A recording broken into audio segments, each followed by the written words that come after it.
Hello दोस्तों, मैं grammar वाला के चैनल पे आप सभी का स्वागत है। मैं आज नरेशन टॉपिक से टॉप 5 क्वेश्चन करेंगे जो कि एग्ज़ाम एसएससी स्टेनोग्राफर एग्ज़ाम में आने की बहुत संभावना है। देखिए, इसी क्रम में पहला क्वेश्चन हम लेते हैं।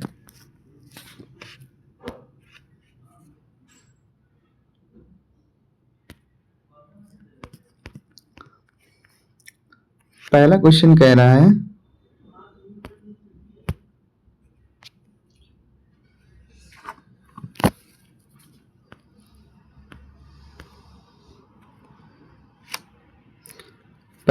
रहा है the chief prepares the meal. इसका हमें क्या करना है? चेंज टू पैसिव, पैसिव में चेंज करना है।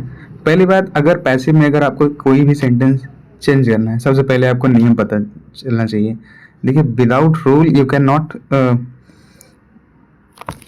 Decode the sentence. तो जैसा कि इससे पता चल रहा है, पहला सेंटेंस जो है सिंपल प्रेजेंट इंडेफिनिट है। तो सिंपल प्रेजेंट इंडेफिनिट का पहला रूल क्या कहता है? सिंपल, तो इसमें जो है पहला ऑप्शन सही रहेगा। पहला ऑप्शन क्यों सही रहेगा? पहला ऑप्शन इसलिए सही रहेगा क्योंकि सिंपल प्रेजेंट का रूल ही होता है subject plus is am are plus object plus other. तो the meal is prepared by the chef is the right answer. Option A is the right answer दोस्तों। तो दूसरे प्रश्न की ओर हम रुख करते हैं।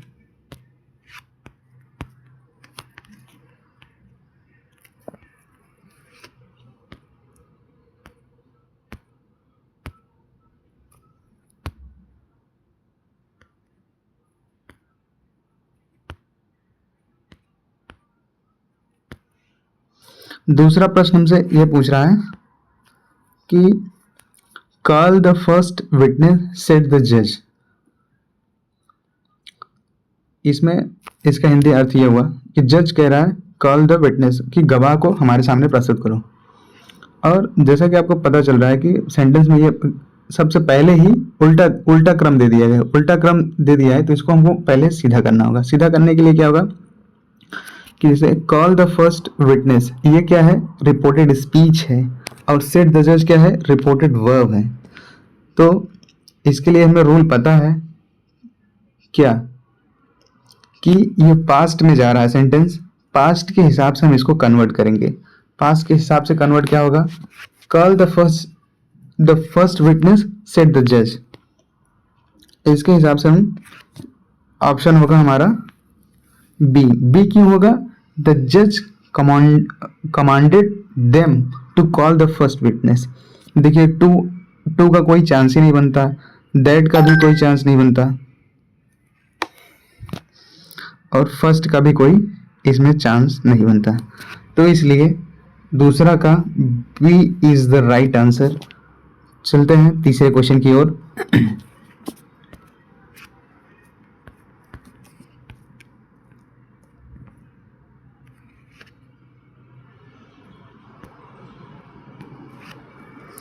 तो तीसरा क्वेश्चन ये पूछ रहा है दोस्तों, everybody said how well she sings.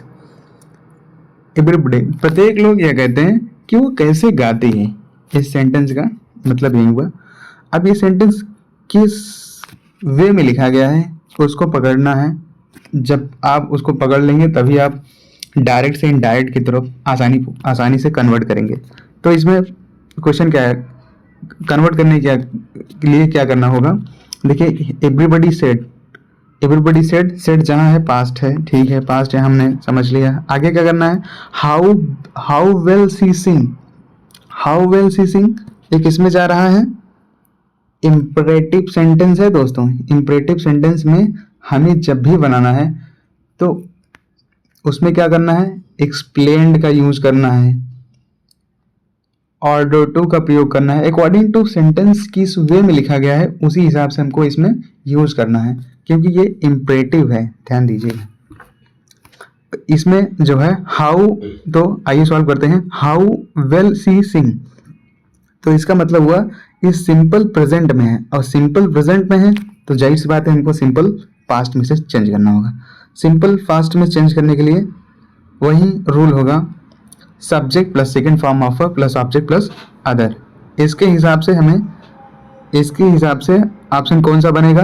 तीसरा। अब तीसरा ही क्यों बनेगा प्रश्न आपके? क्योंकि देखिए एवरीबडी सेड का एक्सप्लेन्ड देखिए 2 ऑप्शन में है एक्सप्लेन्ड, बाकी में सब नहीं है, इसीलिए उसको पहले से आप टर्मिनेट कर सकते हैं, तो ऑप्शन तक पहुंचने में आपको आसानी होगी। और में देखिए इसमें यस लगा दिया है, इसमें थर्ड फॉर्म का प्रयोग किया, इसमें सिंपल का प्रयोग किया गया है, जबकि इसमें थर्ड फॉर्म का। अब जानते हैं जब हम उसमें कन्वर्ट करेंगे तो पास्ट में कन्वर्ट करेंगे। पास्ट में क्या होता है? फर्स्ट फॉर्म की वर्ब नहीं लगती, सेकेंड फॉर्म की वर्ब लगती है, क्योंकि सिंपल प्रेजेंट का रूल ही वही है। तो इस हिसाब से उसके C option is right answer. चलते हैं चौथे क्वेश्चन की तरफ।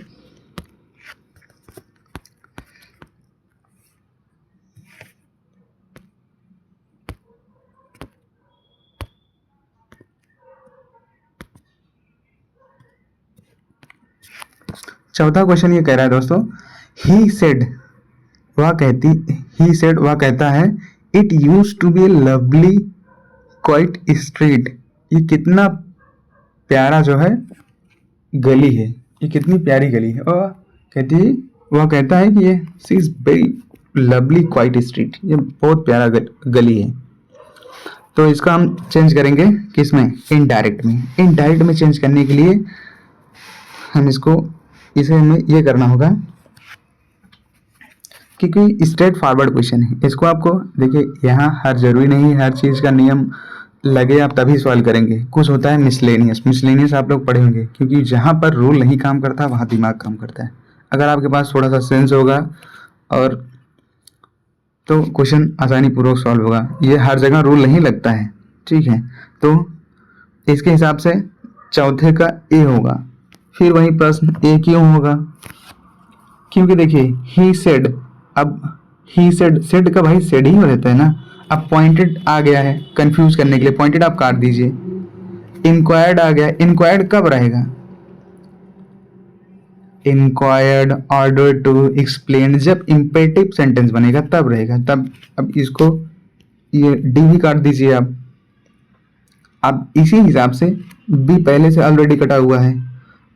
अब सी को आप क्यों काटेंगे? देखिए इट है, देयर है, लाजवाब फंसाने की कोशिश कर रहा है, लेकिन हम इसमें फंसेंगे नहीं, क्योंकि जमीन आसमान का अंतर है, इसीलिए सी भी कटेगा और option A is the right answer. चलते हैं 5वें क्वेश्चन की तरफ।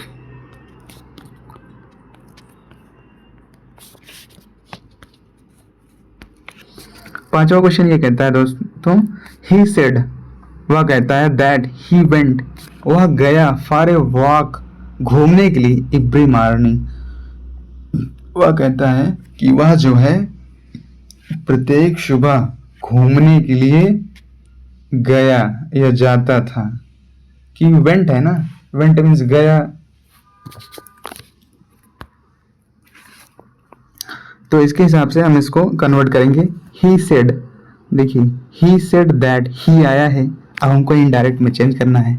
जब भी फर्स्ट फॉर्म रहे, अगर फर्स्ट फॉर्म है तो सब्जेक्ट के अनुसार चेंज होगा, सेकेंड फॉर्म है तो ऑब्जेक्ट के अनुसार चेंज होगा, और थर्ड फॉर्म है तो जो है वो there is no change in. जैसे कि सन का फार्मूला आपको पता होगा, नहीं पता है तो अभी मैं अगले वीडियो में इस पर एक नई वीडियो लेके आऊँगा, तब आपको अच्छे से बताऊँगा सन का फार्मूला क्या होता है। तो इसके हिसाब से क्या होगा, he said that he went for a walk every morning. तो देखिए सॉल्व करने का सबसे अच्छा तरीका कौन कौन सा ऑप्शन पहले पकड़िए।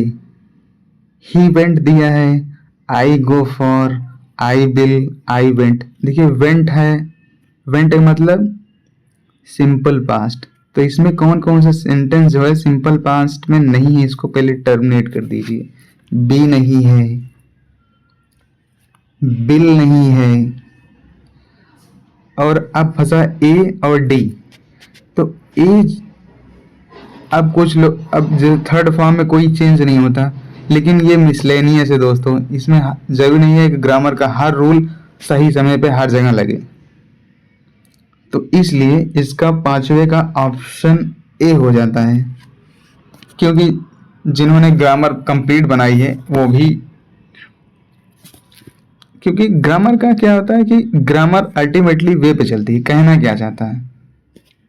ठीक है, तो ये रहे 5 क्वेश्चन। आशा करता हूँ आपको चीज़ें समझ में आई होंगी।